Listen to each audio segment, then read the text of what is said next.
What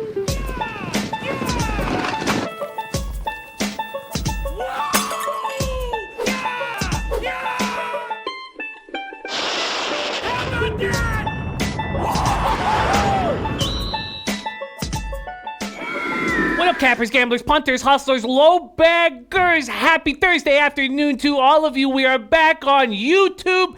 I am dealing with a little bit of insomnia, 47 hours straight for me. If I start acting loopy, you will know why. Shout out to all the cappers in the chat. And the first show, early show went fine. But that was at about 40, 41 hours. I think you're good till about 60 hours.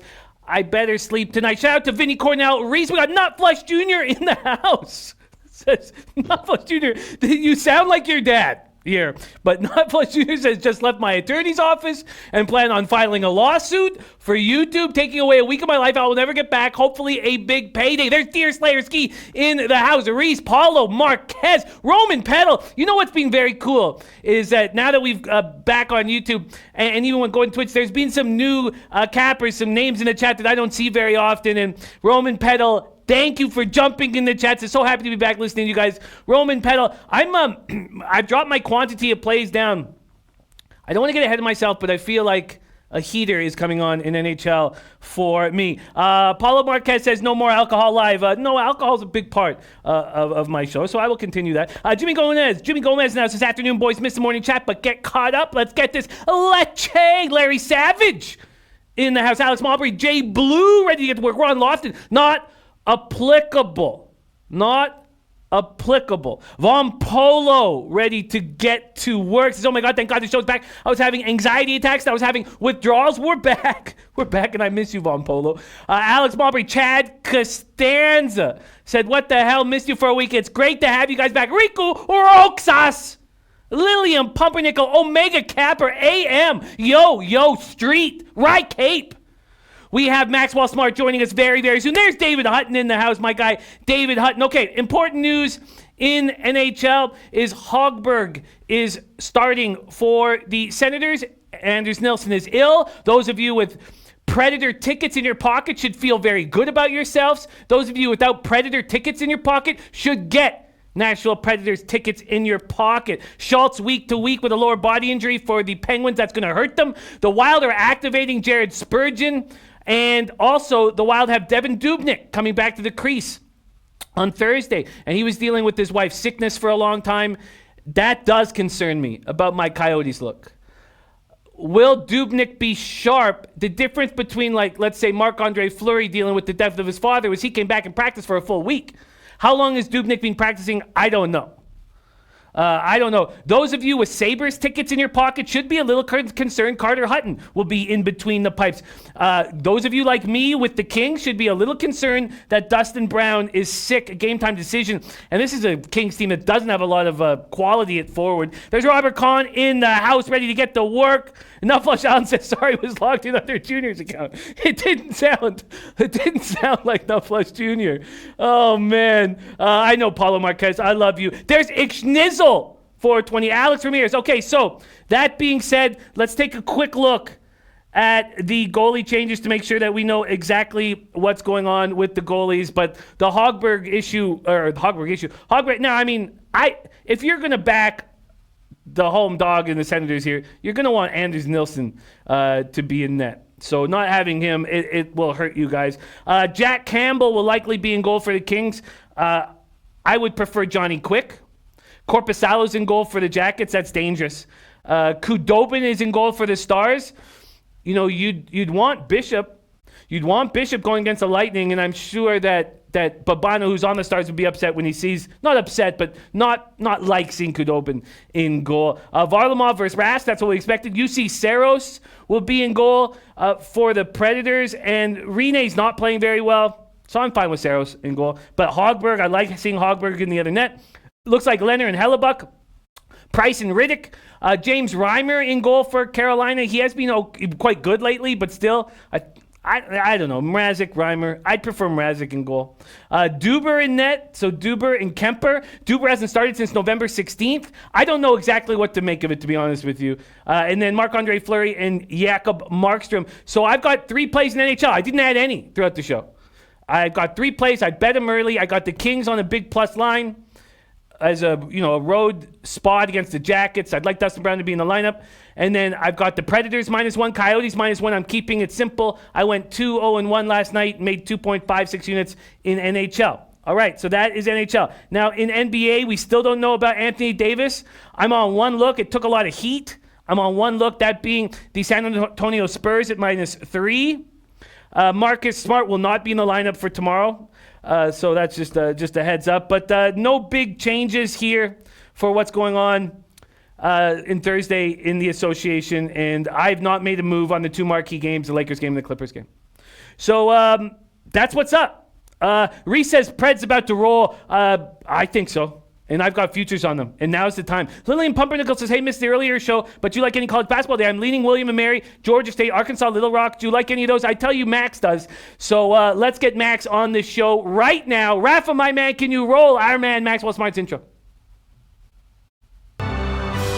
It wasn't until 2018 that the diamond in the rough went from hooligan to king of the world. The guy couldn't play for shit, dog.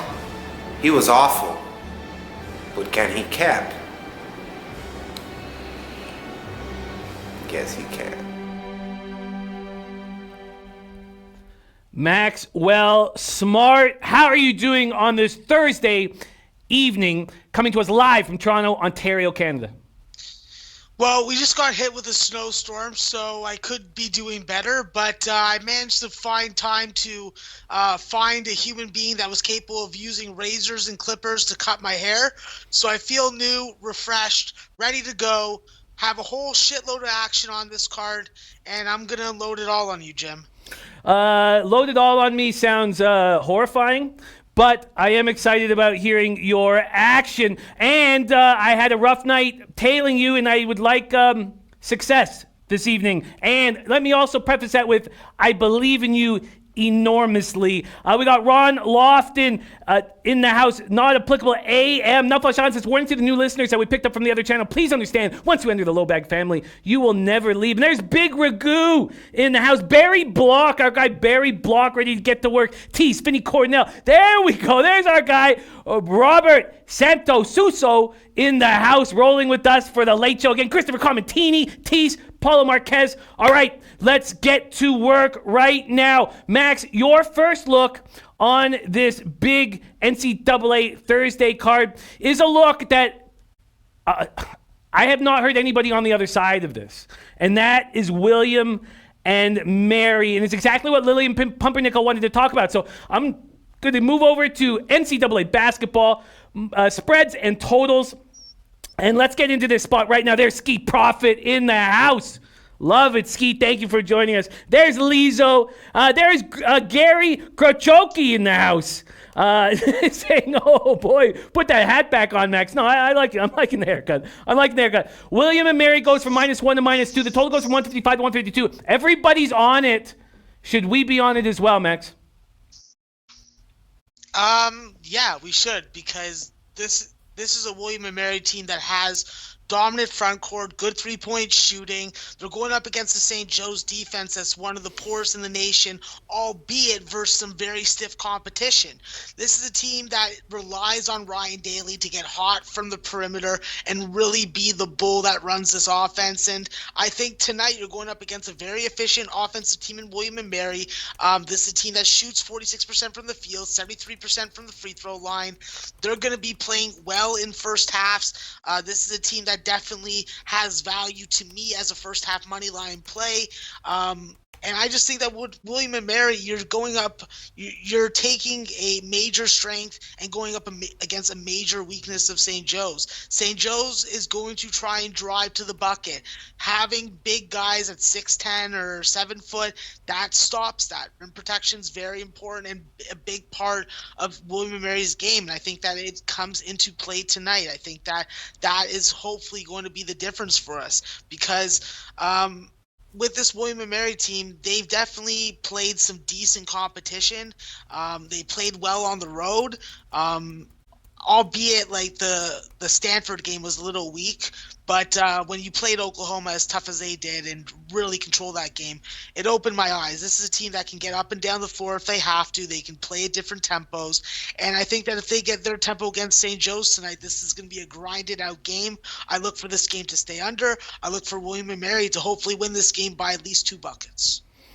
There we have it. William and Mary, a first look on Max's card. A first look on Max's card. Babano, in fact, on the over 152.5 in William and Mary. Matt Randall also on William and Mary. Rod Zawacki on William and Mary. And Teddy Covers came close to backing William and Mary, but did not.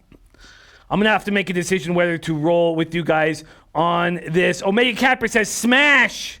And Eric Jones says, what's the taint play? It is Georgia State -3. Georgia State -3. Okay, let's go. Prince of the City trying to set Max off, asking if he likes the St. Joe's coach. I'm guessing it's a redhead. That's what I'm guessing. Okay, let's move over to... I told you, I don't trust soulless fire bushes. I know. Sean B is on St. Joe's. Not only Sean B, but it was it Reese was on St. Joe? Teese, our guy Teese is on St. Joe's. So is Joshua Matvey on St. Joe's plus the points. All right, let's move on to the next spot. And you got in at a nice time in this Maryland Seton Hall game. It opened at 4.5. It's now up to 7, even 7.5 at Bovada. Max got in -5. Another reason why you should follow him on Twitter. Max, why are you on Maryland -5 at -107? Yeah, it's pretty hard not to take Maryland without Sandro and Miles Powell for Seton Hall. I think that you're going to have question marks of where the offense is going to come from. If you want to talk about the guys and the experience and the leadership that Maryland has, plus the coaching aspect, well, I think that Coach Turgeon's going to have the advantage against Coach Willard tonight. I think that I can't trust Jared Roden. I can't trust Quincy McKnight. I can't trust Miles Cale to lead this offense from the perimeter. And you got to have perimeter scoring against Maryland. Maryland's a team that I think can go very far in the NCAA tournament. I think that they go into this game, and I think that they do not lay an egg like they did against Penn State. Best way to do that, get on them early and freaking keep them down wire to wire. I think that Maryland takes care of this game, first half, full game. So Maryland's first half full game. You still like it even at this number? No, I don't like it at that number. I think that they win the game by 10, but I can't just sit here and say, well, I got 5 and then tell you to take a bucket difference. I agree. So, no, I can't do that. I agree. The team is coming together. Nasty Nate joining us now. Sharper Focus. Ich Schnizzle. Nasty Nate saying, what was the taint? The taint is Georgia State. And I can't help but notice you do not have Georgia State on your card. Let's talk about the taint play of the day, because there's been a tiny bit of movement. Some of the books have moved to a 3.5, open at 3. What do you think of Matt? And I know you have an enormous respect for Matt Randall's capping, but what do you think of this spot, Texas-Arlington, Georgia State? Yeah, this Georgia State team obviously is completely different, and this is a yearly rivalry, Sun Belt Conference opener for Georgia State, so I do think that they do have some advantages, at least in the first half. But with this UTA team, this is a team that has very good point guard play from Brian Warren. You have David Azori from the perimeter, Jabari Narcisse in the middle, and he can go out to the 3-point line. I think that with this Georgia State team, I'm still learning how they're playing, Corey Allen, the Detroit University transfer, definitely is a really nice perimeter player. I do remember watching him when he was at Detroit, and then Kane Williams. I think tonight there is value with them in the first half. I like to add them on the first half as an official play. And my full game lean was to UTA. But if Matt Randall has Georgia State full game as his taint play of the day, I'll actually get on that also. So let me double up on that, please, Jim. Double up on Georgia State. First half, we can give you -1.5. And the best juice we can give you is minus 110. All right, so I'm going to add this to Max's action right now. He is doubling up on Georgia State. First half is minus 1.5 and minus 110. And full game, let's give him full game right now on Georgia State here on the SBR odds page, sportsbookreview.com, best odds page on the planet. Full game, Georgia State, giving you Georgia State. Look, I'm back in Vancouver. Minus 3 at minus 110. Minus 3 at minus 110. All right, Max. So we have 44 minutes before we're joined by Ann and Merrick to talk UFC. This is the last UFC until January 18th. Max, 44 minutes, and we've got a lot of work to do. Let's speed up the pace. The next spot you're on is Northeastern. You got in on Northeastern at minus 5 at minus 108. It's now jumped up to actually, it opened at minus 7, dipped down to minus 5 in a couple books. Bet online still at 5.5, but it's back at minus 6 across the board. Why are you on Northeastern at Detroit Mercy? Yeah, this is a completely different class of offense versus defense here. Detroit, one of the worst defensive teams by the Ken Palm rankings, and then Northeastern, one of the best. I think that you have two premier top 5 scorers going up against each other in Jordan Rowland and Antoine Davis. But I think that Antoine Davis being held out of the last game for illness, possibly flu, who goddamn knows. I think that he's going to be up for the game tonight, but I think that we're going to see Northeastern finally get off the schneid. They've really challenged themselves with this schedule that they playing games against Davidson, Eastern Michigan, University of South Alabama, just to name a couple. And I think that tonight they get an opponent with a weakness that they can exploit, and I expect them to do so and cover the spread. Cover the spread. Northeastern, Max got it at minus 5. Next up, we have a double up. Max has been very successful on these double ups. We 400 asking about Max's record. We got it up to date yesterday, but with my insomnia, I don't trust putting in numbers, a lot of numbers on a spreadsheet. So I'm going to get some rest and then put in the numbers on the spreadsheet tomorrow. I'm slipping up with numbers due to a lack of sleep right now. Max doubling up on Portland State. Portland State plus 4 and Portland State money line at plus 160. That was a great pace you had on the last game, Max. Let's try and keep that going. Portland State at Loyola Marymount. Loyola Marymount opening up as 4.5 point favorites. Now 3 or 3.5 at one book, mainly 3. This total has dropped from 143.5 down to 141.5. Take it away, Max. Why Portland State? Yeah, so simply Portland State, Loyola Marymount, this is a revenge situation that I think revenge is actually in play. I think that this is definitely a popular dog of the day in my estimations. But I do think that with Holland Woods, with Matt Hauser, with Alonzo Walker, and Marcus Golder getting into the starting lineup and getting some more defensive time playing the basketball, which leads to turnovers and transition buckets, I think Portland State's going to take care of business. Loyola Marymount's a different kind of team this year. Really rely on Eli Scott. Just lost a buzzer beater, heartbreaker to UC Davis. I think that without the services of Joe Quintana and James Bateman, who contributed close to 38 points, 38 points last year in this game, I think that that's going to be the difference. I think that Portland State's able to get their tempo, hit the 3, win this game outright. And we have a pink eye notification, not by one of our favorite cappers in our low bag chat, the Pink Eye Genie, but from another one of our favorite, who we got to hang out with in Toronto, Windsor guy, Anthony Mastronardi says, Antoine Davis, pink eye issue there, pink eye issue. And our guy 400 says Detroit is the play in that Northeastern spot. Doubling up on Portland State is Max. If you could only make... so let me ask you this. From the move from plus 4 to plus 3 or 3.5, you would still make it because you like the money line? Yeah, I like them to win the game. I'm interested in Portland State. I'm going to take a little bit of time to put that together. All right, let's rock on to the next spot on Max's card. We go from Portland State. We go to Citadel, and this is a spot where you did not beat the market move. It actually went against you, and but the percentage of you beating these market moves is enormously high. You got in on Citadel at plus 4.5. You can get them at plus 6 right now at Pinnacle. Citadel, Longwood. Why are you backing Citadel here? Yeah, I just think that Citadel's going to be able to play a pace and a style that Longwood isn't going to really be able to have the offensive efficiency to step up with. I think that we've seen Citadel really try and step it up, and we've seen also how good the conference that they play in the Southern is. I think that Citadel definitely challenges to win this game. By my numbers, I had a 2-point edge on this opening spread. Now that it's moved up, I like it more. So I think that Citadel's able to really speed up the tempo. I think that Shabuti Phillips, coming off a really good game, is not able to continue that. I think that Longwood falls in love with the three. I think that they miss a bunch of them, and I think that Citadel's able to backdoor cover this game with maybe a 3 at the end with 10 seconds left or something like that. Ski Profit wondering, are Citadel overs still a thing? Also, Raven in the Desert, very, very sharp capper, also on Citadel +6 and the money line. We got Boston Nick in the chat, a.k.a. Mr. Fatfist, joining us.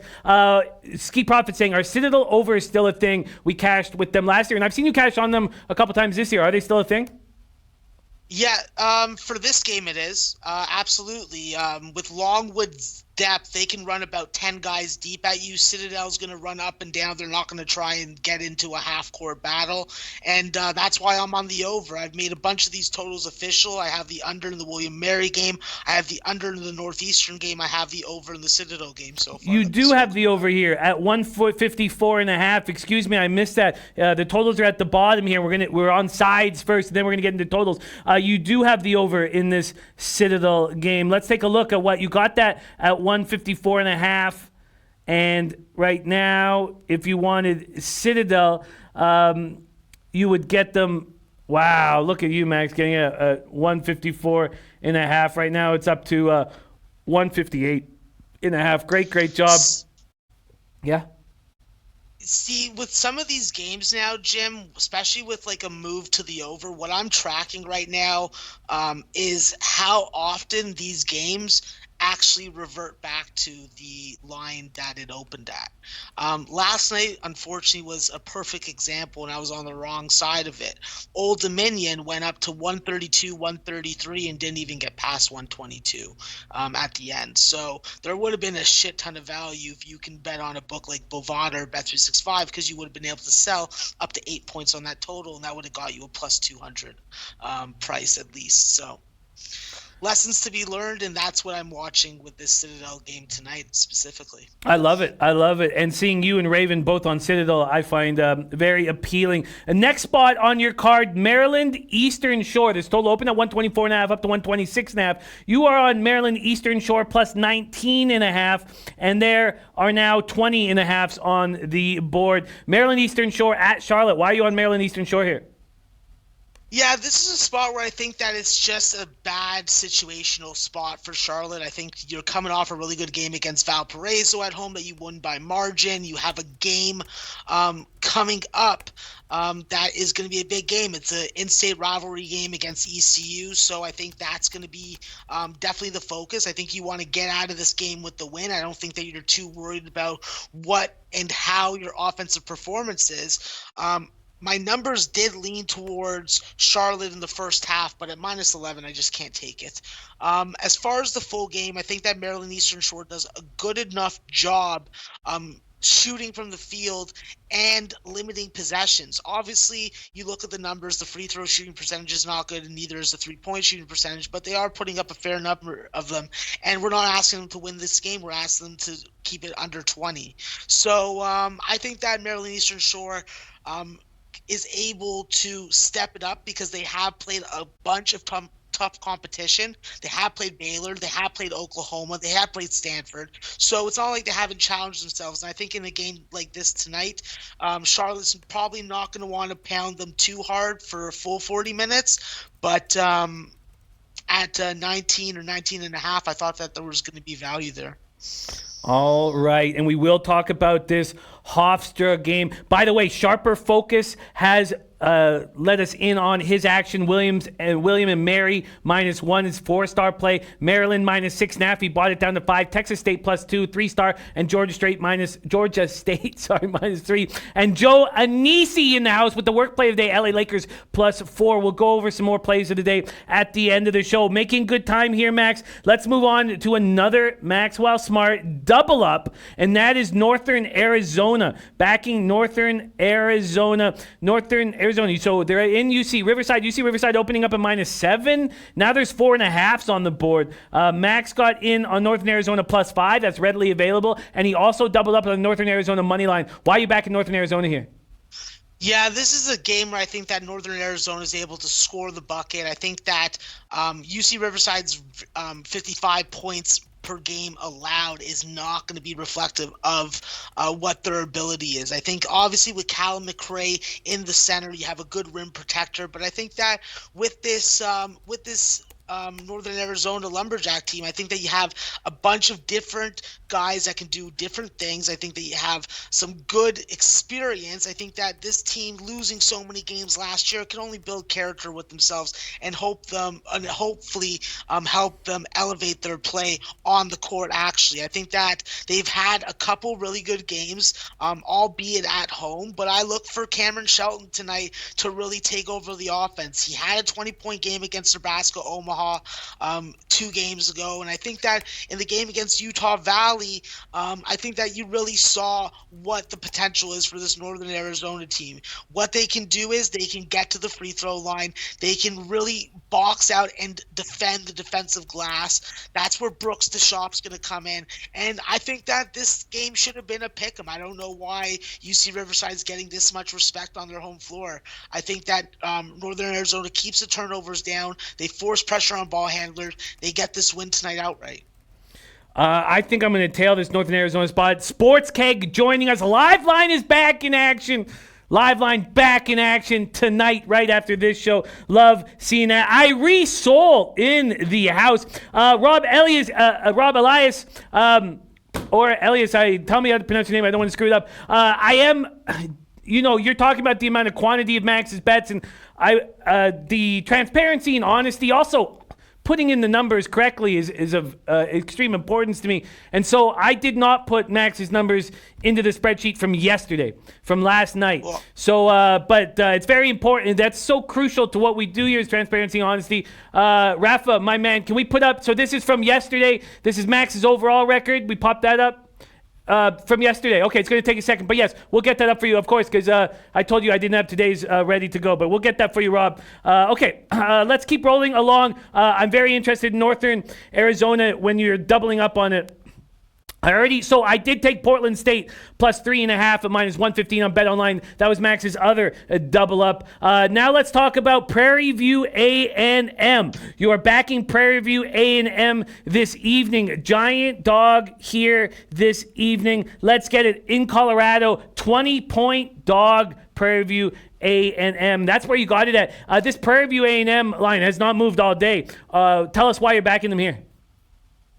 Yeah, I like the fact that Devontae Patterson's back in the lineup for this Prairie View team. This is a Prairie View team that can score the basketball. They average 71 points a game. They can hit the three at 35%.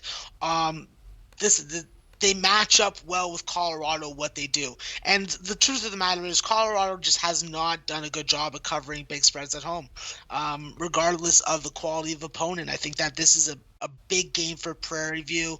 It's going to be on television. Their families can watch it. And I look for the combination of freaking Devontae Patterson and Darius Williams to lead the fold. The 6-foot guard from Georgia is explosive. He reminds me of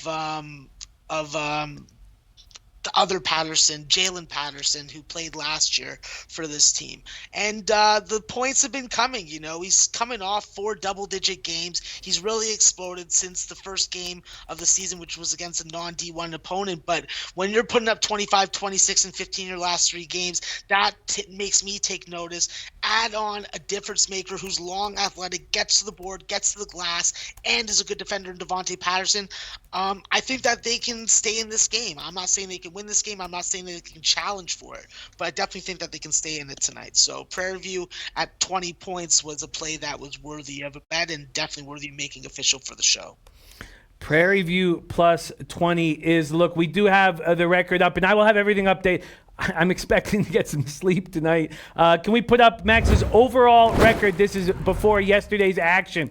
21 games up, plus 1.09 units, just a 0.20 ROI, and he's very upset about it. He's very upset about it, and I love the fire that he has.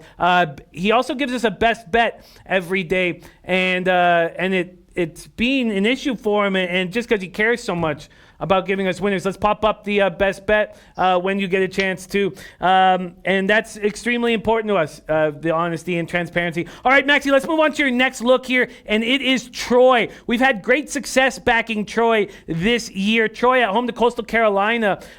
Coastal Carolina opening up at -3.5, now at -4.5. So it's a point move against you. You're on Troy plus 3.5 and -110. Why is that?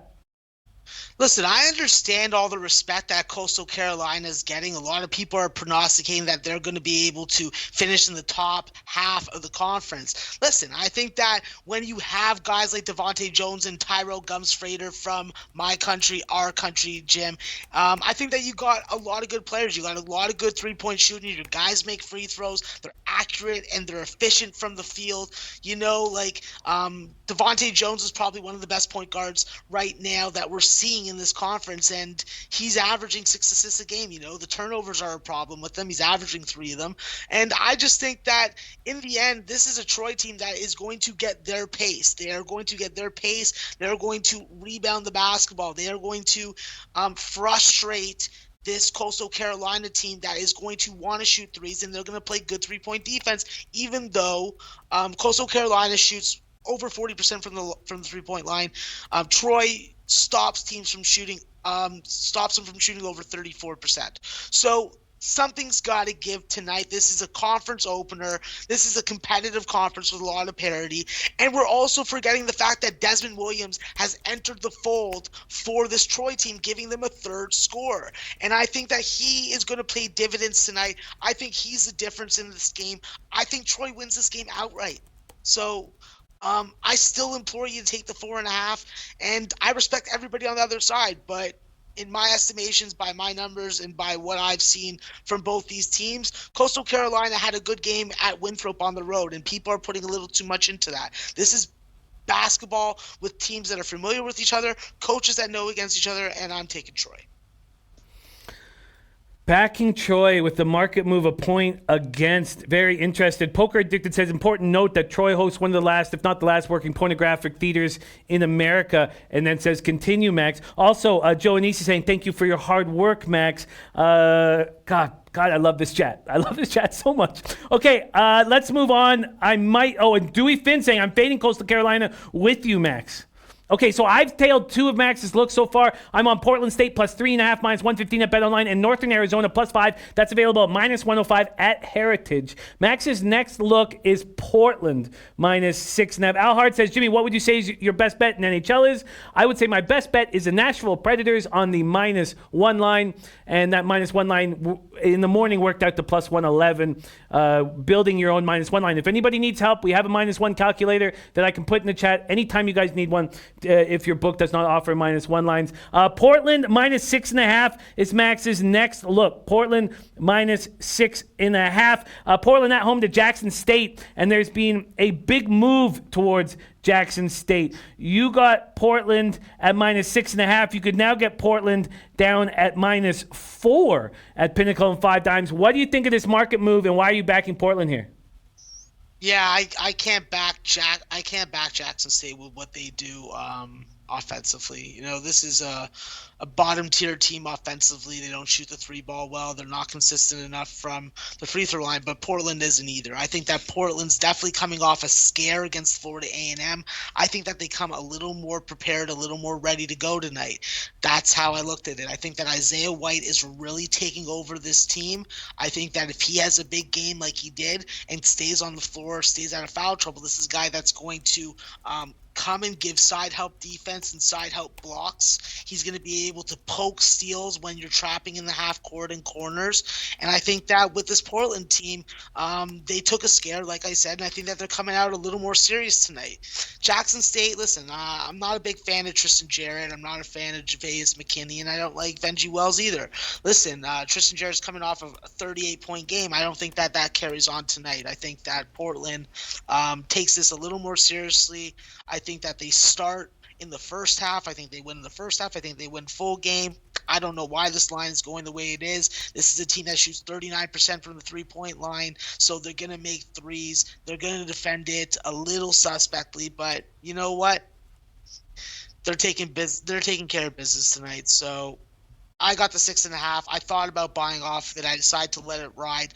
I don't think that Jackson State's going to be able to turn them over the way that they have other teams. And I think that Portland takes care of the ball, and they take care of this game at home. Portland -6.5. The next side that Max is on is Eastern Kentucky. He's on Eastern Kentucky. They're at Marshall. Eastern Kentucky opened up +11. Now they're at +12 and even a 12.5 at Heritage. Why are you backing Eastern Kentucky here at Marshall? Yeah, I'm not falling in love with Marshall because they went into Morehead State and smashed them. I think that this Marshall team definitely is advantageous versus certain types of opponents. They do have a decent front court, but they do have suspect free throw shooting. And when you're laying double digits, even at home, if this game is close, if this game's within 7 or 8 points, you know that the other team's going to be fouling, trying to make up points like that. Jared West and Tavon Kinsey are great players. I've talked about how I enjoy watching them and wagering on them for the most part. But in this game, I got to look at Eastern Kentucky. I think that Eastern Kentucky's in a similar spot where a lot of people discounted their ability to cover the spread, and then like in the game against Western Kentucky, they were able to do so. Obviously that game was at home.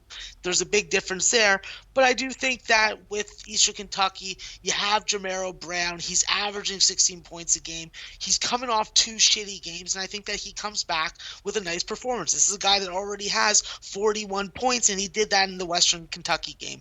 I'm hoping that he figures it out, cuts down on the turnovers, because the turnovers have been plaguing him like crazy. But in the end, I think that this may be 1 or 2 points too much. I think that there's always a good chance of backdoor cover when you got a double-digit dog. Your next spot is a money line spot. You're backing Texas State. Texas State opened up +2.5. There's still a +2.5 at Heritage. Now there's +2s across the board. If we go to a money line look here, which is what you're on with Texas State, you got Texas State at +125. That's not available anymore. The best you can get is +120 at UWager. Why are you on Texas State at Georgia Southern? Yeah, Jim, you know that I'm a big Texas State fan. I was a big Texas State backer last year and made a good bit of money on them. I think that tonight this is a conference opener, and I've said that a lot, but that's what's going on in the Sun Belt tonight, conference goddamn openers. I think that when you have Nigel Pearson, you have a guy that can be deadly efficient from the field. This is a guy that can give you 30 points in a game, put you on his back, and take you to the goddamn promised land. Well, let alone he does have some help this year that I did not anticipate stepping up as quickly as they had. With losing so much production, you really have to depend on guys coming up. Isaiah Small for one, Eric Terry another, and then who else? Mason Harrell.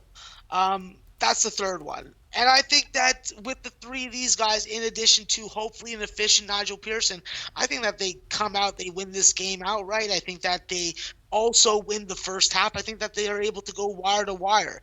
This is a Texas State team that definitely has advantages when it comes to shooting the basketball. I think that they're smart enough to know how to take advantage and get to the free throw line. If they get to the free throw line 20 times in this game, I think they're winning it outright.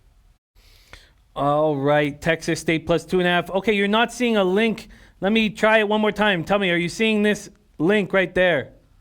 Tell me, let me know. All right, there we go. We are rolling through this card. The next spot was a question that came up in the chat, what you were doing with Arkansas Little Rock, and you are backing them. Arkansas Little Rock at Louisiana-Monroe. You got on Arkansas Little Rock at -3.5. It opened at -1.5 5 times. It's now at -4.5. Why are you backing Arkansas Little Rock here?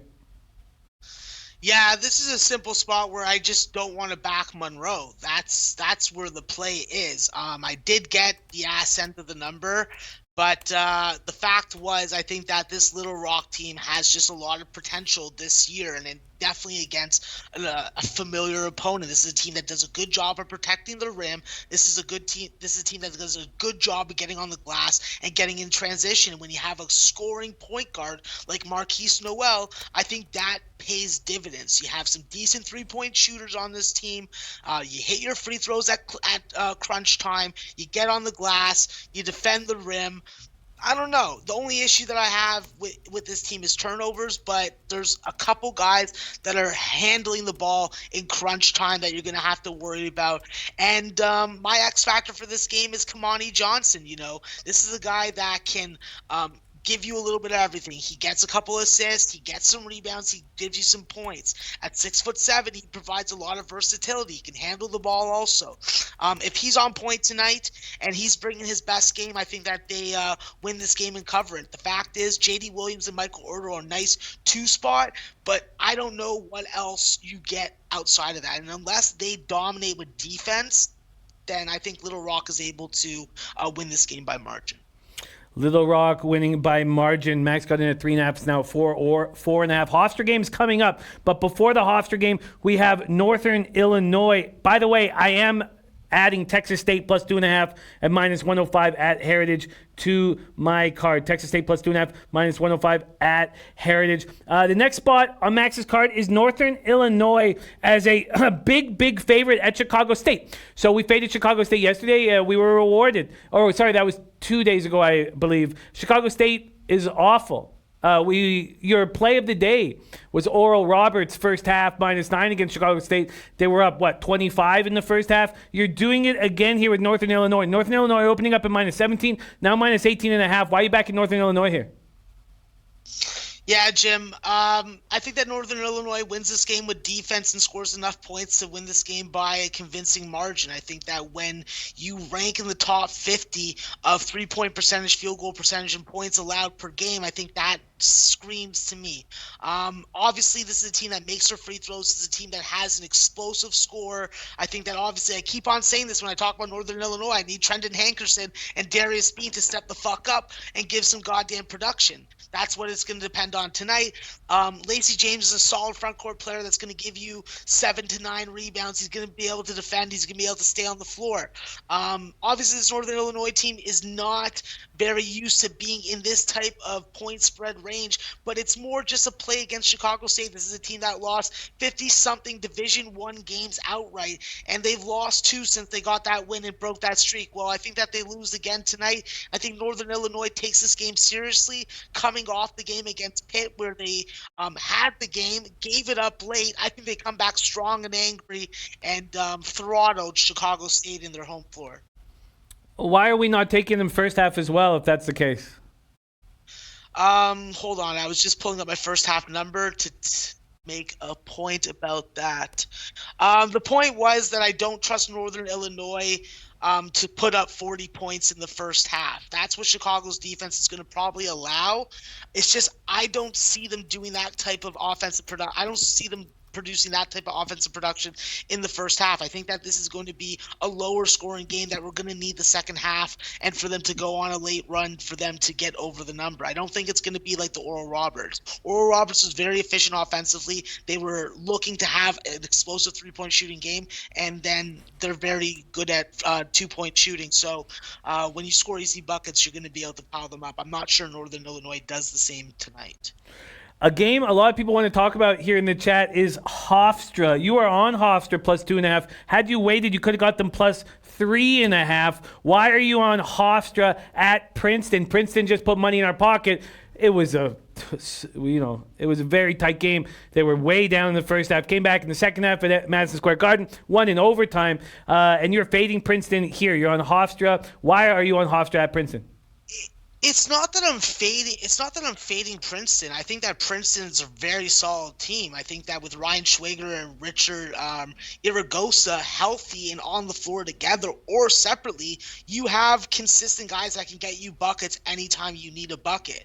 But what I saw with this Princeton team is if the defense isn't working, which is not their strong point, they allow almost 80 points a game. Teams to shoot 40% from the 3-point line, and teams they shoot their free throws well, which has no impact on them, but it's just the facts and the numbers say that. I think this Hofstra team is definitely deep. I think that they figured out how to play without Justin Wright Foreman, and they're really taking it on. Jalen Ray's ankle is better and good enough. His shooting percentage has picked up. I think when you have a combination of Desiree Buey, Eli Pemberton, Tariq Coburn, Jalen Ray, it's hard not to get on a team like that.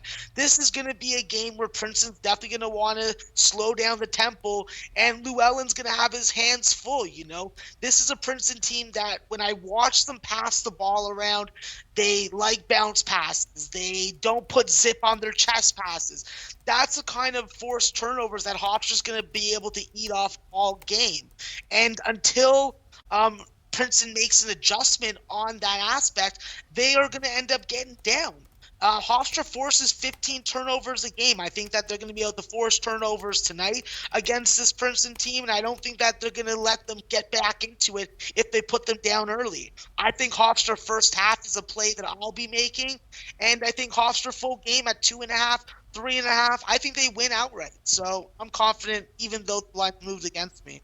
So Brothers and Bets is saying money line, he's into Hofstra, so you would take Hofstra money line as well, but you are choosing to take the point. I'm not going to make it official for the show, yeah.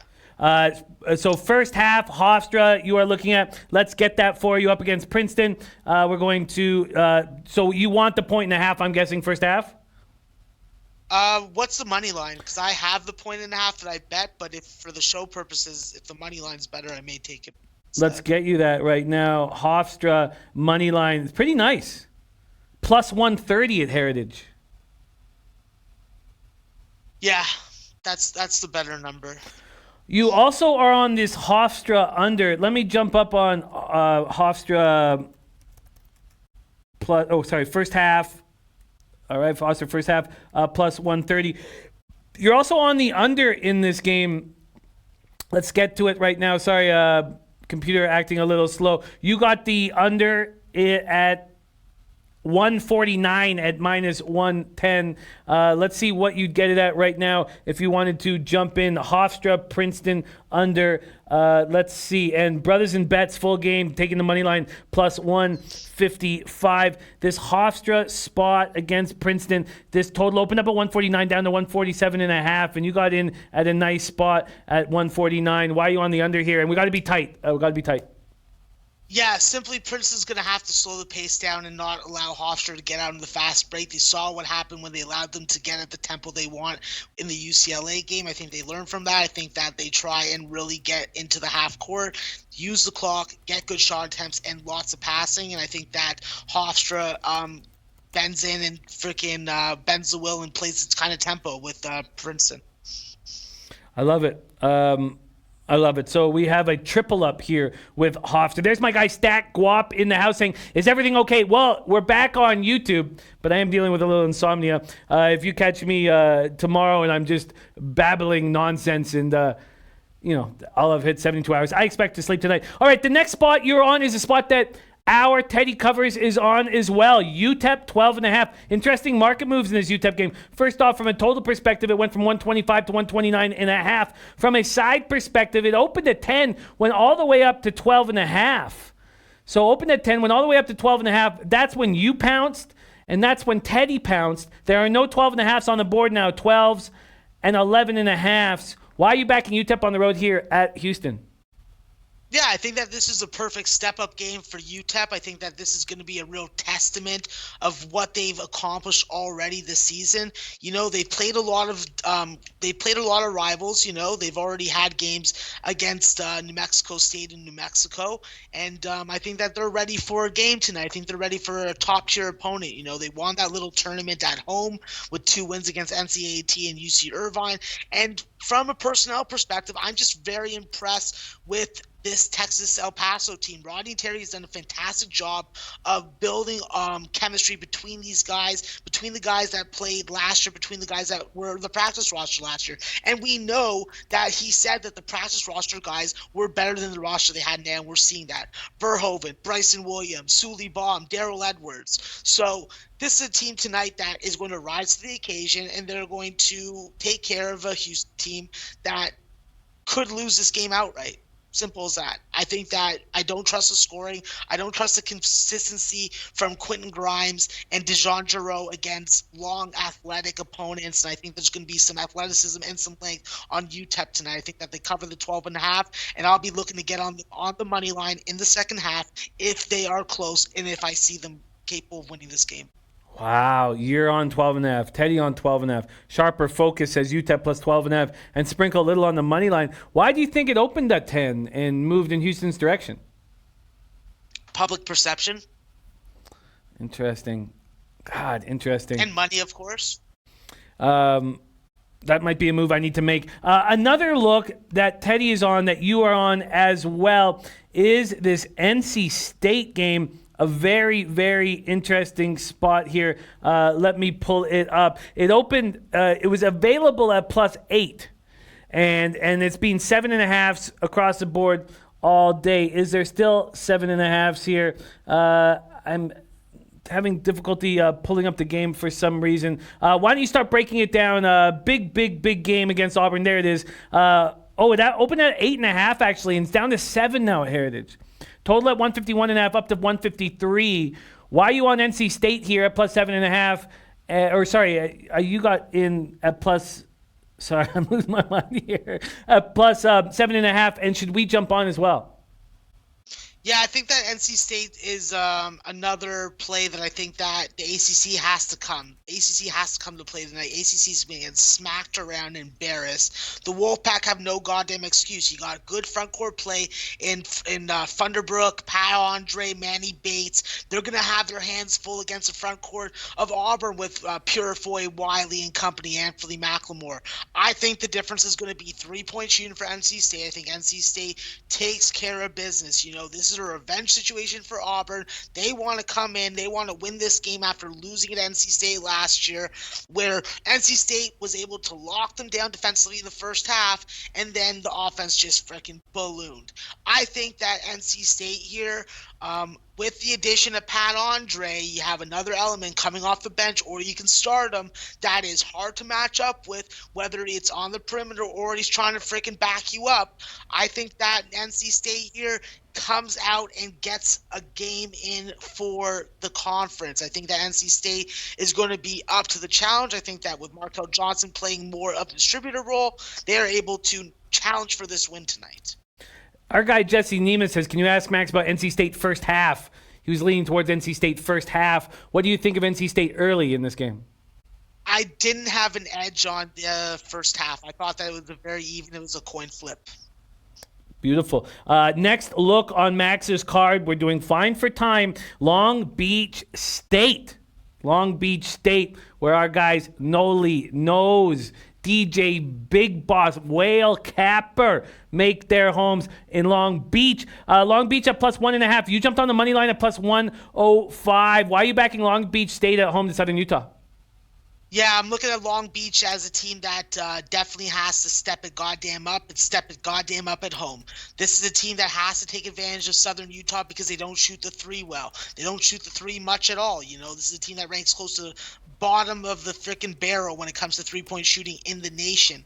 I look for Southern Utah to definitely try and keep Long Beach State off the three-point line, but this is a home game for them. This is where Long Beach State has to get some wins. This is a team that's been able to show home court is theirs. They got to do a better job rebounding. They got to do a better job distributing the ball. That's a main weakness for them. But I look for guys like freaking Colin Slater and Chance Hunter to really take their team on their back. They got some good size. There's some good production that's capable of them. We've seen them have some good games. It's just a matter of them being able to win this game tonight, and I think that they can. I think that they're able to shoot well. I think that they're able to not be as exposed as much inside against Southern Utah, because we know that they have some very good players in Dwayne Morgan and company. I think that tonight we see Long Beach State surprise Southern Utah, but I think that they do fall behind early, and I think that they do have to come back. I look for Colin Slater to be the X factor in this game. If he has a good game, they win this game outright. A question has come in whether from our guy Gerald Martinez, is John Knight playing tonight for Southern Utah? I tried to get that information. I could head over to Don Betts to check it out. Do you know if John Knight's playing tonight? No, I don't. Okay, I can get that information. I'll look into that myself. All right, Stelio Conto saying, "What up, Jimmy? What do you think about Hurricanes and Sabres?" Already telling you Arizona play. Well, Babano's on the Sabres. I think the Flyers are a kind of a tricky fade here at home. I find the game a toss-up. The Hurricanes, I don't like backing teams on the last game of a road trip, a successful road trip, a 6-game road trip, something I almost never do. And I'm certainly not going to take the Avalanche missing 2 of their top 4 defensemen, although it sounds like Eric Johnson will be back in the lineup tonight. So there's red flags on both those games for me personally. But I love the Predators tonight. Okay, let's keep rolling. Max, you're doing a great job here. We have at least 5 minutes until we have Maxwell Smart joining us. Till we have Maximus in 3D, our guy Anameric joining us to break down UFC. Next spot on your card, Max, is Montana State at +4 at Cal State Bakersfield. You can now get that at +4.5 if you want it. Why are you on Montana State here? Yeah, I think that this is a game where Montana State just is able to have a better matchup. You know, they're coming off a lot of games that they played, and I think that against Bakersfield, but Bakersfield's going to be really dependent on DeMonte Buckingham, and I think that is going to be a factor that hinders them tonight. I think that with this Montana State team, you have very good three-point shooting. You have Harold Frey. Harold Frey is a difference maker in this game, and we've seen Bakersfield struggle at this number. This is a bet where I'm not looking at the teams. I'm breaking down the teams for content purposes, guys. The number tells me that Montana State's the play. Bakersfield has struggled in this range, and I think that tonight Montana State wins this game outright. I'm not making it official for the show, but I got to trust a better three-point shooting team. I got to trust a team that is able to take advantage of the other team's weaknesses, which is defense. Bakersfield doesn't guard people well, and Montana State will make them pay if that's the case. I look for them to make enough free throws. They're respectable at the line. The only issue that they have is rebounding, and I don't think that it comes into play to affect this spread. I think that they covered it, and I think that they could win outright altogether. So there we have the sides that Max is on. We also have the William & Mary under 152.5, the Colorado under 138, Citadel over 154.5, Hofstra under 149. To answer your question, D. Nizzle, the Taint play today is Georgia State, and Max is now on Georgia State first half -1.5 and full game -3. You're also on the Duke under this evening, Duke Wofford, and we did talk about that a little bit, but can you remind us why you're on that Duke under? Yeah, this is a simple spot where you're missing your point guard. Trey Jones isn't playing tonight. You're dealing with a team in Wofford that isn't going to want to go up and down with this particular opponent, because where's Duke going to do all their damage? In transition, on fast break, and close to the bucket. They're not a prolific three-point shooting team. I think that Wofford has to shoot the three. I think that Hoover and Storm Murphy have to be on point, and I think that they're going to struggle also. I think there's a lot more pressure on them with the fact that they've already beat North Carolina. I think that everyone's going to be ready for them, and I think that Wofford has a tough game tonight. I think that they stay within the number. I liked it better at 18 and 19, but the number for the total was a number that I felt was fair. I think that Duke is going to be able to play some decent defense. I think that the game plan is going to change from what we've seen, and I think that this game stays under. Max, we have some questions coming in, and we've got to put a bow on this. Some questions coming in that I'll ask you. Are there any additions that you want on your card that we won't have time to break down, but you want me to add right now? Yeah, there are. Marshall first half -6. What's the juice? I can find it. Marshall first half. I didn't write down the juice. No worries, I'll get it right now. Marshall first half -6. Let's grab that right now. Marshall, first half -6. While I'm grabbing that, what's next that you want to add? Prairie View +12. And that would be a first half. Yeah, that's first half. These are all first halves, Jim. Prairie View +12. You know what? I'll grab the juice at the very end of the show for all these. Anything else? Appalachian State +2.5. App State first half +2.5. Okay. William and Mary first half money line. William and Mary first half money line. Okay. And then UTEP +7. UTEP first half +7. Okay. And that's it. That's it. There you have it. Okay. So we have the play of the day coming up, and we're going to get Anna Merrick on the line to talk UFC in a second here. First off, a couple guys wondering, the Reaver and our guy Fat Fist, a.k.a. Boston Nick, wanting to know what your thoughts are on a teaser. Is there 3 sides that jump out at you that you might tease? Yeah, sorry guys, I can't answer that. I don't tease basketball for the most part. Well, no, I do additional spreads, but off the top of my head, if I were looking to use a couple teams, I would look at Northeastern, I would look at Maryland, and I would look at a third one, Washington State. Okay, Washington State, Maryland, and Northeastern for a teaser. And now we get to the play of the day. And Max, let me tell you that we are right on time right now. That was spectacular work breaking down this entire card. What is the play of the day? I was calling it the play of the day, and it bothered Muhammad Joma, so I won't continue that. Maybe I will, just to get after him. But what is the play of the day today, Max? Yeah, listen, I'm hoping that Maryland starts fast, starts strong, smacks Seton Hall in the mouth with a dildo, and serves them cock soup icy cold the way that Maxwell Smart would do so. So, give me some Maryland. Give me some Maryland first half. Let's go Terps. I'm putting on my Maryland hat. I'm putting on the TV. Live line starts in 45 minutes. I'm going to be throwing out some money line live winners because you know that's what I do. I'm the live money line specialist, the live line. I single-handedly make that show what it is. You come and tune in 7:15.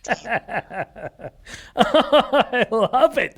I love it. A little bang late. Maryland first half. Wow. Look at Pinnacle. Pinnacle's moved that to -3.5 and -125. They don't want you to take Maryland first half. They want you to shop at a different book if that's what you want. 5 dimes, though, hanging Maryland first half -3.5 at -110 at 5 dimes. I will tail the play of the day there. Maryland first half for the icy cock soup. That Seton Hall will be served. I've tailed 5 of Max's plays. Okay, so let's go over everything for Max. Max, William and Mary -1, Maryland -5, Northeastern -5, Portland State +4, Portland State moneyline, Citadel +4.5, Maryland Eastern Shore +19.5, Northern Arizona +5, Northern Arizona moneyline at +175, Prairie View A&M +20, Troy +3.5, Portland -6.5, Eastern Kentucky +11.5, Texas State moneyline +125, Arkansas Little Rock -3.5, Northern Illinois -18, Hofstra +2.5, Hofstra first half moneyline +130, UTEP +12.5, NC State +7.5, Long Beach State moneyline +105, Montana State +4, Northeastern under 151, William and Mary under 152.5, Duke under 145.5, Colorado under 138, Citadel over 154.5, Hofstra under 149, Georgia State first half -1.5, Georgia State full game -3. That's also the taint play of the day. Marshall first half -6, Prairie View first half +12, App State first half +2.5, William and Mary first half money line, UTEP first half +7, and the play of the day, Maryland first half -3.5. I've tailed 5 looks. 5 looks. By the way, Pinnacle just moved that to -126 as we speak. Portland State +3.5, and I got that bet online. Northern Arizona +5, -105. I got that Heritage. Texas State +2.5, -105 Heritage. UTEP +12, -105 at 5 dimes. Maryland first half -3.5, -110 at 5 dimes. I'm tailing 5 of Max's action. Follow this man at Maxwell Smart 420. Follow him on Twitter. Get ahead of these market moves. Max, spectacular work. What a treat it is to roll with you, my friend. Have a giant night on Liveline. Everybody check Max out there. Liveline, giving you plus money winners. Max, thank you so much for joining us, sharing your hard work and insights, my friend. Jim, obviously it's always a pleasure, and just to let everybody know, for honesty, transparency purposes, I believe that I went 8-11 last night, down over 3 units. Obviously the records will determine what the actual number was, but that was by my estimations. So down money for the year, but with a huge card tonight. Volume is going to get us and me, hopefully, back into respectability, and I'll be able to come on the show with a smile tomorrow instead of a fake one. Max, it's a treat and honor to cap with you. And, 550 bets in, and we have a ton of the season left to go. And Rye Cape says, Max, Godfather live line. Max getting too much. Max getting a lot of love on live line. Max getting a lot of love on live line. I will be watching you tonight, hopefully preparing to get a little bit of rest. There he is, Maxwell Smart, joining us. We go right from Maxwell Smart to another Max, Maximus, in 3D, star of the Die Hard MMA podcast, a man we haven't seen enough of live lately.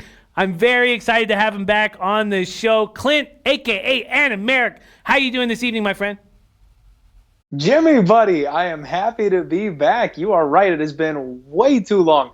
And have you ever thought of moonlighting as an auctioneer? Because the way you rattled off that card, holy shit, man, I've never heard anyone talk that fast. That is kind of you to say. And this is with almost no sleep as well. This is coming with almost no sleep in the we're at about 48 hours and 25 minutes right now. Okay, we have a final UFC card for the year. Is that right? That's correct. It's the last UFC card for 2019. I know I'm a little bit early, but happy holidays, everybody. This will be the last time you see me on the show before Christmas and all that good stuff. So I wanted to be a little festive this time around. I like it. I'm surprised you're not hammering shots of I can't even think straight right now. Fireball, yeah. Surprised you're not hammering Fireball. My Fireball's waiting for me in the freezer, man. It's almost time. Because, I'm surprised there's not a full bottle right behind you. Okay, take us to the location. Where are we? Set the stage for us. Where are we this week in UFC? Jimmy, this week we are headed to the Sajik Arena in North freaking Korea. This is another one of those crazy cards where it's going to get started about midnight or 1 a.m. my time. So everybody, if you want to watch this one, you're going to have to set that TiVo unless you're staying up and pulling an all-nighter. South Korea is known for some pretty interesting stuff. Did you know they are responsible for 90% of the world's consumable seaweed? So when you eat a sushi roll, that probably comes from North Korea. The legal age to gamble, vote, and drink is 19. It sounds pretty progressive over there. It doesn't seem so bad. It doesn't sound so bad, but I believe you dropped North Korea there instead of South Korea. I don't know. South Korea, my bad. I don't think this stuff is happening in Pyongyang. I don't believe, but I love it. Great breakdown. South Korea is where we stand. Have they hosted the UFC before? You know what? Actually, I don't think they have. Don't quote me on that. I didn't research that one, so going strictly off memory here, but I do not believe that they've been there before. Well, let's get after it. And let's also set the mood. You are angry. You are an angry capper right now. You had a rough UFC last week, and you're coming at this card with vengeance. Is that right? Yes, Jimmy. I am looking for redemption on the final card of the year. I got robbed when Alistair Overeem slipped in the final 4 seconds of his fight 2 UFC cards ago, and that ripped profitability from me on a night that I should have had it in the bag. And then I came back last week at UFC 245, and I got reverse swept, Jimmy, one of the worst feelings a handicapper can have. I've only done that twice the entire calendar year in 2019, and I tripped and fell on my face right at the finish line. I am looking to get some of that cash back, make sure I can sleep a little easier going into the holidays, because that did not feel good. I am ready to make some cash this weekend. We need, and we believe in you. And I remember the first one, it was the first Saturday of May, and Maximum Security had just been disqualified, and I went into a dark place that night, man. Let's get it back right now. The first look on our guy, Anna Merrick, a.k.a. Clint's card, is a big plus money line look and take us there. Matt Schnell up against Alexander Pantoja. Schnell opening up at plus 170 at 5 dimes now, plus 175. You can get him at Pinnacle at plus 190, and you're on the big dog here. Tell us why. Because I like danger, Jimmy. Matt Danger Schnell is my guy. I have been riding this train to the bank. He has finished his last 3 opponents in the UFC, and he just keeps getting better. This kid is young, he is hungry, and he is good. Now, Alexander Pantoja is a significant step up in competition. One of the main things I like to do when I handicap MMA is I fade people when they take that step up in competition. However, there's one key factor here that I'm going to continue with danger on instead of leaving this one alone is speed. He has a significant hand speed advantage over Pantoja, and I think that that's going to come into play here. When it comes to sports betting, horse racing, teams, everything, you all know you do not get off a streaking fighter or team. Matt Schnell is on a streak. I've been on him the last 3 fights in a row. We've made good money. I'm not going to doubt him, especially now when I'm getting plus 179 is where I got him, Jimmy. I think he's going to utilize his straight, crisp punches and be able to outbox Pantoja. Hell, he might even finish him. Pantoja might be a look for Boston Nick, but Anameric going for the big plus line score. Have to take a quick stop in this because our guy Geghard A joining the chat says, "What's up, Jimmy Lobag fam? Just got out of the hospital yesterday. Surgery sucks, but ready to get back at these books. Please give me something to bet on Lakers Bucks game tonight." Geghard A, Lowbagger, OG Lowbagger, we love you so much. Sorry to hear that you're in pain right now. Thank you for joining us. I can tell you one thing, and this was a Dan Kelly stat from earlier today, that in the last 4+ years, teams finishing the 5th and final game of a road trip in Milwaukee are 7-0 first half against the spread. Now, I'm not on the Lakers first half, but I still may get to the window. We still have 19 minutes. But our guy, Boston Nick, saying that the value that Anameric is getting with Schnell at plus 170 and up to plus 190 if he wants it is a nice look. Okay, let's look at your next look. And if you know Anameric, you know we're talking plus line action. Charles Jourdain opening up at plus 235, up to plus 250, going up against Do Ho Choi, who I imagine is a South Korea fighter. You can let me know that. And Anameric on the big dog, Charles Jourdain at a mighty huge price. Tell us why you're on that. Well, the biggest thing, Jimmy, is that the Korean Superboy Do Ho Choi has basically been inside the octagon once every 2 years. He came in and was supposed to be the next hottest thing that we have ever seen, and he went on a tear. He won his first 3-4 fights in the UFC and looked really freaking good. Then they gave him a step up in competition, and he fought Cub Swanson and took a boatload of damage. He took an absolute truck ton of damage. He lost a 5-round decision. Well, he takes 2 years off. He comes back and he fights Jeremy Little Heathen Stevens. This time he takes a buttload of damage and gets KO'd flat. Now he comes back after yet another 2-year layoff. This time it's for his mandatory South Korean military service. So we know he's been active. We know he'll be in shape. But we are seeing him again off of a 2-year layoff. And I don't understand why you would want to lay minus 300 on a fighter in this position. If anything, the right move would be to pass because we have no idea what he looks like. We have no idea what kind of shape he's in after doing 2 years of military service, after getting 2 ass kickings, the biggest 2 ass kickings of his life. Is he going to have any damage issues? Is he going to have any ring rust? These are big, big issues that I have a problem with betting on a fighter. Now, my boy, Charles over here, he made his UFC debut not that long ago, a little earlier this year, stepped in on short notice, up a weight class, and went to a tough-fought 15-minute decision. He looked really good, really fast, explosive, slick striking in that fight. Didn't quite get the nod, but we see that in your first UFC fight pretty regularly. Now he's got a full training camp behind him. He's had all the time in the world to prepare for this exact opponent, and he's going to be at the right weight class. He's going to be the right size. He's going to have a weight cut. And you go check this kid's Instagram out, Jimmy. I think he knows somebody's trying to give Doo Ho Choi a bounce back spot on him. He's in the best shape of his life and is absolutely jacked. I am going to take the shot on this dog because I think he's coming in hungry. I think he's coming in to make a statement. A statement and a big dog at that. Charles Jourdain at a big price. You can get him at plus 250. And our guy in America has 3 single bets on this card and then a parlay. And they are all the single bets at a plus price. Let's move into the next spot on your card. Alexander Rakic up against Volkan Ozdemir. Ozdemir opening up at plus 125 at 5 times. That's where he stands right now. Tell us why you're on the dog here. So before I get into that, Jimmy, I just want to let everybody know this is absolutely one of my favorite strategies when it comes to betting mixed martial arts. I'm going to go with 4+ lines. All we got to do is hit 2 of those bad boys.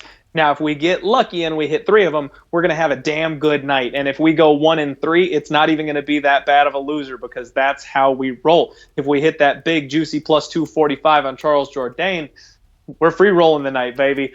On to Volkan Ozdemir. They call this man No Time for a reason.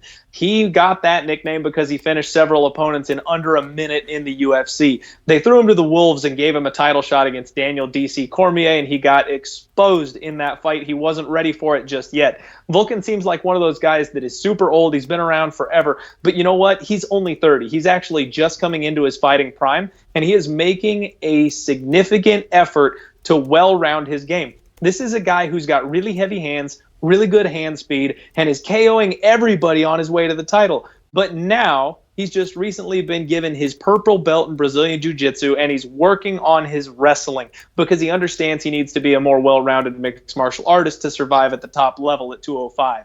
In his last fight, he fought Dominic Reyes, a man that you may know is going to challenge John Jones for the next shot at 205 for the gold, for the belt, Jimmy. And you know what? He got robbed that night. I was betting on Dominic Reyes that night and clutching my ticket to my chest because Volkan Ozdemir won that fight, and the refs gave it to the wrong man. I think Volkan Ozdemir is being disrespected here. Rakic is young, and his last couple of fights have been highlight reel knockouts against hand-picked opponents who are old, chinny, and past their prime. He looks good for a reason. Yes, they want this kid to go up and do some serious things, but he has shown some holes in his striking. He's been clipped on the chin by his last couple of opponents, and someone with the power of Volkan Ozdemir, he's not going to be able to take those kind of shots. I think the wrong man is favored here. I think at plus 125, you're getting a ton of value on Volkan. I love it. I'm going to take him. He can win this thing over 15 minutes, or he can win it in about 30 seconds.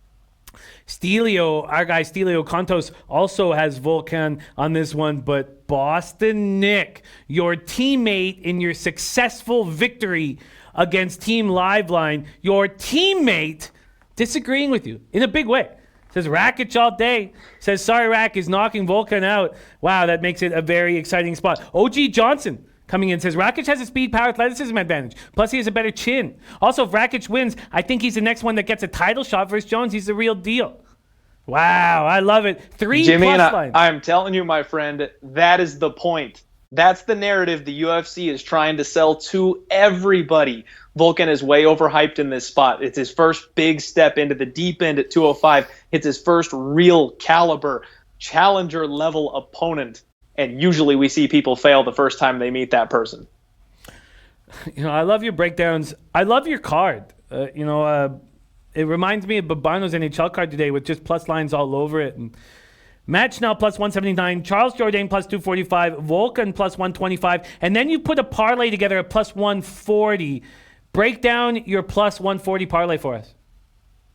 So we're going to start this thing off on the undercard with Omar Morales. This guy is an absolute beast, and they are trying to set up a showcase for him. He is 8-0, and he's coming in against a fighter who's coming on a 2-fight losing streak. Now, he is going to be facing a South Korean fighter. Usually you would think that they put a South Korean fighter on this card to get a bounce-back spot in front of his hometown crowd. They're not giving this poor kid that treatment. They know he's a scrub. They are getting Omar coming off of a successful Dana White's Contender Series showing, and they are throwing him straight to the Wolves. Omar's going to take this guy down, rough him up, and TKO him in the first round. He trains with Kamaru Usman. He is 8-0 for a reason. He's a little bit older than most fighters you see getting their first break into the UFC, but the UFC has given him a winnable fight and a breakable opponent. I think Omar Morales is great value anywhere under minus 200, and he fits perfectly into this parlay. The other half of this is in the main event, Jimmy, and it breaks my heart, but we're going to bet against Frankie Edgar. The Korean Zombie is at home. He's on the big stage. He's got a last-minute replacement against a legend of the sport who's supposed to be cutting and dropping down a weight class. Frankie's not even supposed to be fighting at 145 anymore, and he's coming in here on super short notice to step in so he doesn't have to fight on next month's card against another young, hungry lion. He's taken an easy check, supposedly, before Christmas, and it's not going to be a good night for him. His durability is waning. Frankie Edgar has always been the guy that can take everything, the kitchen sink, and just keep on coming. Well, he's gotten KO'd several times in the last couple of years, most notably against Brian Ortega with a big uppercut. And Chan Sung Jung can hit way harder than Brian Ortega can, Jimmy. I don't think that Frankie Edgar is going to be able to withstand the pressure. I don't think he's going to be able to wrestle his way to victory here. And I think we've got another perfect line on the Korean Zombie to close this parlay out, and we got plus 140 on it. I love it. I think it's a lock. And I don't usually use the L word. That was a mistake. I shouldn't have said that. The Korean Zombie and Omar Morales parlay plus 140. Volkan plus 125 straight up. Charles Jourdain plus 245 straight up. Matt Schnell plus 179 straight up. I've got to make moves. I've got bets to get in. I've got 10 minutes to make them. Follow this man on Twitter. You have two different Twitter handles. One at Maximus in 3D and at Diehard MMA Podcast. Tell us the difference between the two, my friend. Well, at Maximus in 3D is my first Twitter handle, Jimmy. That's the one where you'll get random pictures of my family. I'm actually an artist part-time on the side, so you'll get some of the artwork I post. I talk about movies and just shoot the shit generally over there on that one. So if you're in for a more personal connection, hit me up on that one. If you want to follow me for just my MMA content, I retweet fight announcements. I talk about my early picks. Whenever I add picks to my card, I tweet them out there. So if you want my MMA action, at Diehard MMA Pod is the place to be. Love it. Thank you so much for joining us. There you have it. Anna Merrick breaking down the last UFC card of 2019. The last UFC card of 2019. And wow, I didn't realize the Spurs had moved to -4. That makes me feel really good. I got a -2.5.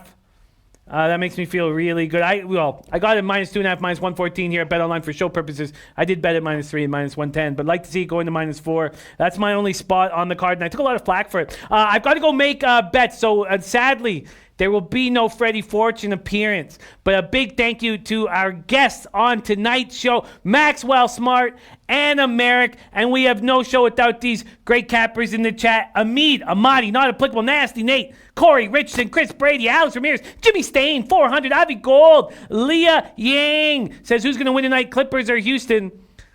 I mean, the Clippers are getting healthy. And you could have got him at 5 earlier in the day, and you can right now.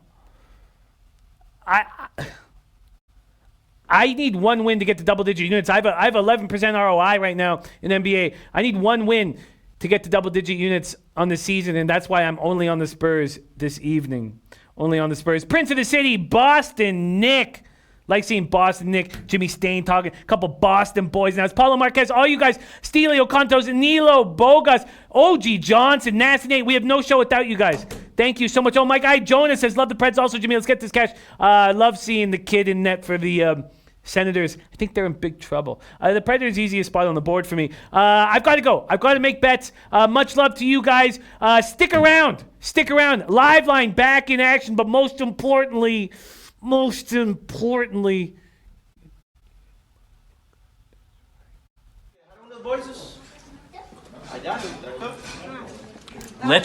a los bookmakers.